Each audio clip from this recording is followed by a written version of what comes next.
What is up, guys? It's Carlos Isme here, and today I'm with GamingPod. Can you speak a little bit louder so that everybody can hear you? I said GamingPod, Carlos. Okay, that's too loud. All right. So, obviously, you see Overwatch playing, and yes, I know it's with bots, but I just want to record something, just to play because I miss playing this game. I just got it recently. But anyway, that's not what we're talking about today. We're talking about the longevity of Overwatch. Longevity, whatever, of Overwatch, and if we think it's going to last or it's going to be like Destiny, where it was fun for a couple of days, months, and then eventually a bunch of people left because it was no story, no content. But what do you think, Gio? Well, if you compare it to Destiny, I think it makes sense, but I think they're very different because the problem with Destiny was that the main idea of Destiny was that there was going to be like a...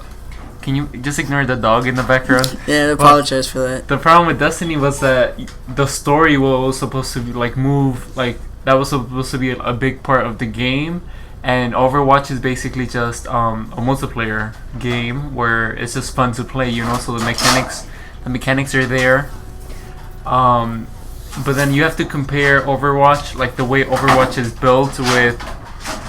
Do you want to pause or something? You have to compare Overwatch with Rainbow Six Siege, because I kind of feel like that game also uses the same platform, where it's just multiplayer based, and they release characters and maps after the release to bring players in and to keep them playing. So I think like Rainbow Six, people still play Rainbow Six.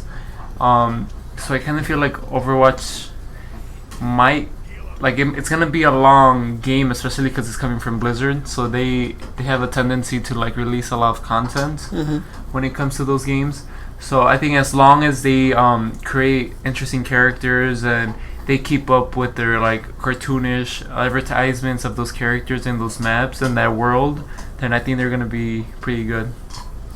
I agree with that. I think that as of now, I don't think this game is going to last with the stuff that we have now. Yes, it's fun and I have a blast playing with friends, but I feel that it lacks something. It's not worth, especially if you have it on console, it's not worth $60. And if it's really hard to find a copy that's used that's less than $40, because it's still a newish game, unless you get it from Craigslist or OfferUp or whatever. But I don't know, at this moment in time, I think that it's gonna die quick. But Blizzard is known for adding content, even 10 years later after the game came out. Heroes of the Storm, they're still adding stuff to it. World of Warcraft, they're still adding on to it when it's been on for a long time. I don't know how long, but it's been on for a long time. So I just think that if they they try to push stuff, content to it, it's going to be a really strong game, because it is a strong game right now, but I feel like it would be stronger with let's say a co-op mode or a story mode. But although this is a game where it's a MOBA, where it's you just play online and that's it, but it would be cool that if they added a story mode or I don't know, something besides, or comes with the regular PvP. Yeah, I agree. But I think it would make the world more justice if instead of a single player, they just focus on a movie. Because I feel like overall that was one of the appealing factors of their advertisements for the game. How each character had their own backstory. So maybe maybe making a movie out of it. Because I feel like single player isn't gonna do the game justice. It might just be like the good versus evil, and then they're just gonna pick sides. This is basically a Civil War remake. Yeah. But I prefer a movie.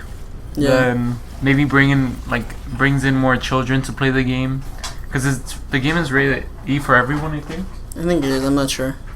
No, it's rated teen, but 15. It still has that children approach. Yeah. When it comes to advertising their characters. What do you think? That one girl that worked at her dad worked at Blizzard, and they she had an idea for a character and they drew her, and they even made an actual character They didn't put it in the game, but they animated it, and it's pretty cool. Oh yeah. So that goes to show, like, they really care about their fans. And the only, I guess, downside I find to this game is the price. Because I don't know if you guys probably know that this was meant to be a free to play, but then the concept of buying heroes and stuff like that was going to be a problem, so they charged. But this game was meant to be free to play, so that's the thing you gotta consider too, especially if you're gonna get on PC or a console, when there's a $25 difference. But overall, I think this game, to me, at this moment in time, it's fun. It's what's the word? It's really nice looking, really aesthetic.